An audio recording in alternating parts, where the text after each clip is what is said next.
I wasn't going to comment or panga video on this issue, but I want to say something. Amalawi, mulibanji.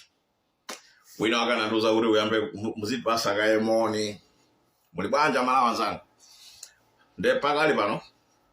Ndofuna ndingo kamba nkhani modzi. Nkhani ya pension fund ndi Amaryllis hotel.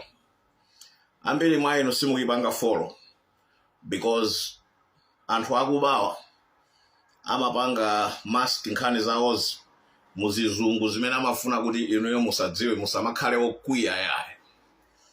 Ndene ndimakhulupirira ndi pa page panga pano pali Amalawi amene akufuna kumva zimene zikuchitika m'dziko mwawo.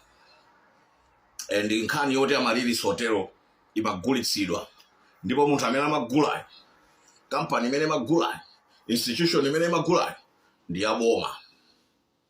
Kugwiritsa ntchito ndalama zanu za misonkho yanu zimene zimafunika zakupatseni mukamatenga pension fund yanu. Anthu ena amapita kuma financial management agencies ndikukauza kuti atipaseni compendium ya ma projects amene tingapange invest kuti tipange ndalama zambiri for the pension fund. Mkulu wa bungwe limene ndi Chizaso Nyilongo mtumbuka nzanga akuchitisa manyazi atumbuka. Anthu akumpoto ndamene afika point yokuti mboma ndamene akuba kwambiri.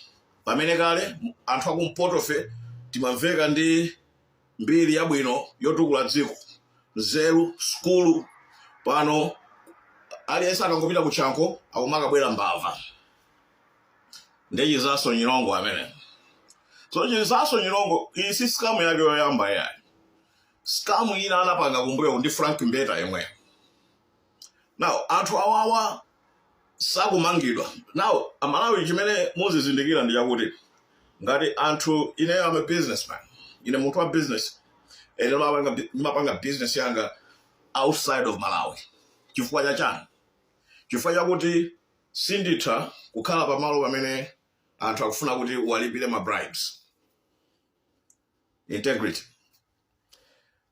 Chizaso Nyilongo anatenga ndalama zanu za misonkho ndikukambirana ndi ma valuers kuti they are not even registered, they cannot be tracked, kuti apange evaluate price tag ya Amaryllis hotel. The price tag anaipanga brought from 40 billion to 100 billion. Ndalama zija ndikumagawana.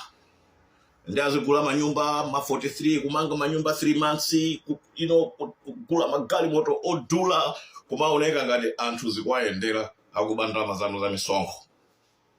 Now, pamene papa chimene chimachitika ndi chakuti mayiko anzeru amamangidwa anthuwa. Kuwamanga 10 years to set an example. Chizaso Nyilongo akufunika kumangidwa to set an example. You understand? But samangidwa ya. The reason why samangidwa anthu onsewa amene atchulidwa sapita kundende, you know why? Chifukwa chakuti acting director wa anti-corruption bureau na yeso analandira ndalama pa deal imeneyi. Ma judges analandira ndalama pa deal imeneyi. Ma judges, maloya, kesi yose ilo ndi maloya okhaokha. Ose anaphunzira kuchanko. Ose anaphunzitsidwa ndi anthu the 5 lecturers at Chancellor College amene apanga condition ana anu kuti azikhala mbava za boma kanchedzera. Wina ndanuyu age kanyongolo. Gulu lonse la ma lecturers awawa. Ndamene apanga condition ana anu, instead of graduating as brilliant lawyers who can change the country, they are graduating as brilliant criminals that are taking the country backwards. Retrogressing. Sinaoneko ineyo university yopanga producing mbava ngati chanko. Okay? Nde mbava zija zalowa mu system. Because the RSM system, the whole Malawi structure, system yake governance is Chancellor College. My engineers maybe they mamubasi machula or mapoli chanta. But Chancellor College is administration, the executive, judiciary. Kumene kuja, they have created a cartel. And this cartel, it means that tigabaugu, tigawana, iwikabwera ku kotigu, ilumuza ipanga shut down, dismiss the case. And tosewa, sazabina undende. Komandala zimenezo kuchulidwa, so there are billions into, when I'm talking about money. Ndalama zimene mumatenga za misonko zija, mupanikiza so zimene amabweresa madonazi, billions osewa, akumalowa matumba mwa anthu. Nila mtu moti, ngati acting director wa, it is alleged, acting director wa ujeni wa ACB, walandira 12 billion yake ya matumba. Think about it. Ndeno mukwiye. Chimene anthu sakufuna kuti nkhani aipange interpret bwino to the average Malawian to understand. Kuti Malawi amene sanapita ku school, koma ndi Malawi amene amagwira ntchito amalipira msonkho. Because dziko tusukuti alese anapita ku school ya. Pali ena school sanapita. Mulungu anangu apatsa nzeru yotatha kupanga business. Pali ena school sanapita. Mulungu anapatsa nzeru yotatha kugwira ntchito ina iliyonse. Manual labor. Ndikumalipira msonkho. Ndikumapanga raise family, ndikutumiza ana ku school anaja akaophunzira. Ndi mmene makhalira dziko. Palibe zokuti uyu ndiwophunzira kwambiri ndi kuti uyuyu ali immune to prosecution. Zabodza zimenezo. Anthu angati akuba amangeni. Ndeno chimene chachitika, ACB director uja anamuza tapanga assess if there is a corrupt practices and malpractices on this case. Ananena kuti ya palibe sitina peze bo mlandu apa. Iwe mlandu suna peze. First of all, pension fund, Amaryllis hotel, the whole deal is corruption.